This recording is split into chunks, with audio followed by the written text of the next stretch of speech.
Галиите конечно запловија. Дождот го крена нивото на Вардар доволно за водата да може да го допре трупот на импровизираните бродови кои инаку висеа на суво на метални столбови. Дводневните врнежи кои не беа така интензивни предизвикаа Вардар да се излее на неколку места. Градот формираше кризен штаб кој ќе постави 10.000 вреки и пумпи за вода со цел да се спречи излевање. Ваквите слики се предупредување. Проектот Скопје 2014 покрај прашањето за естетиката и за легалноста на објектите, отвори едно многу поважно прашање, а тоа е прашањето за безбедноста. Скопје е град каде големите поплави не се случуваат на 1000 години, туку многу почесто. Од 1935-та, од кога се прават мерења на нивото на Вардар, досега имало 5 поплави, и тоа во 1935-та, 37-та, 62-та, 79-та и најсвежо е сеќавањето за поплавите во 2016-та. Поплавата од 1979-та предизвикала економски загуби од околу 7% од брутодомашниот производ. Токму покрај Вардар се градеа и најголем дел од објектите од проектот Скопје 2014, многу од нив соочени не само од опасноста од излевање на реката, туку и од подземни води.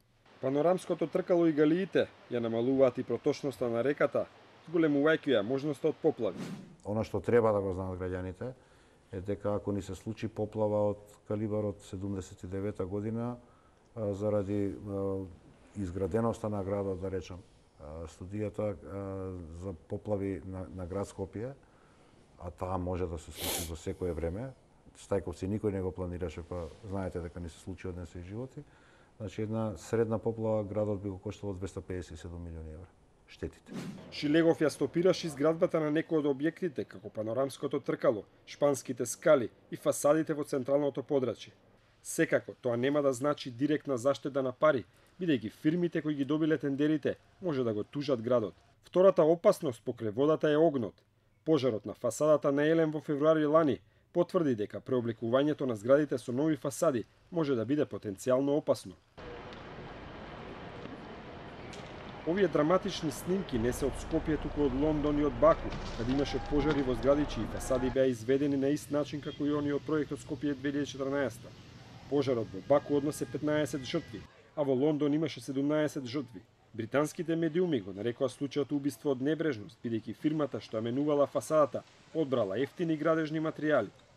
И во Скопје стиропорот и гипс картонот како главни материјали во изградбата на сите објекти се лесно запаливи, а со тоа и голема потенцијална опасност.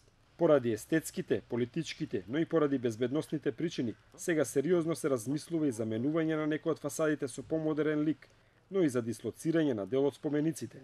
Визија на новиот градоначалник Петре Шилегов е Скопје да стане современ и модерен град. Сепак нејасно е како ќе се осовремени ликот што градот го доби по проектот Скопје 2014.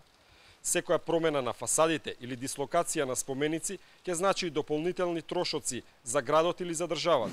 Екипата на Топ Тема на ваша страна се обиде да направи груба пресметка за тоа колку би чинело преместувањето на 10 споменици или преоблекувањето на 10 објекти од проектот Скопје 2014. Првата пресметка за спомениците ја направивме користејќи јавно достапни податоци. Општина Чаир платила 150.000 евра за дислокација на споменикот Скендербек при изградбата на плоштадот. Град Скопје платило 96.000 евра за преместување на видеобимот од зградата Сити Галери при менување на фасадата. Тоа значи дека само за дислокација на десетина од спомениците, локалната власт би платила меѓу 1 и 5 милиони евра, во зависност од тоа дали ќе се преместат во ист или во друг град. Многу повеќе ќе чини евентуалното менување на фасадите, и тоа според нашите калкулации меѓу 50 и 100 милиони евра, во зависност од изборот на материјалите.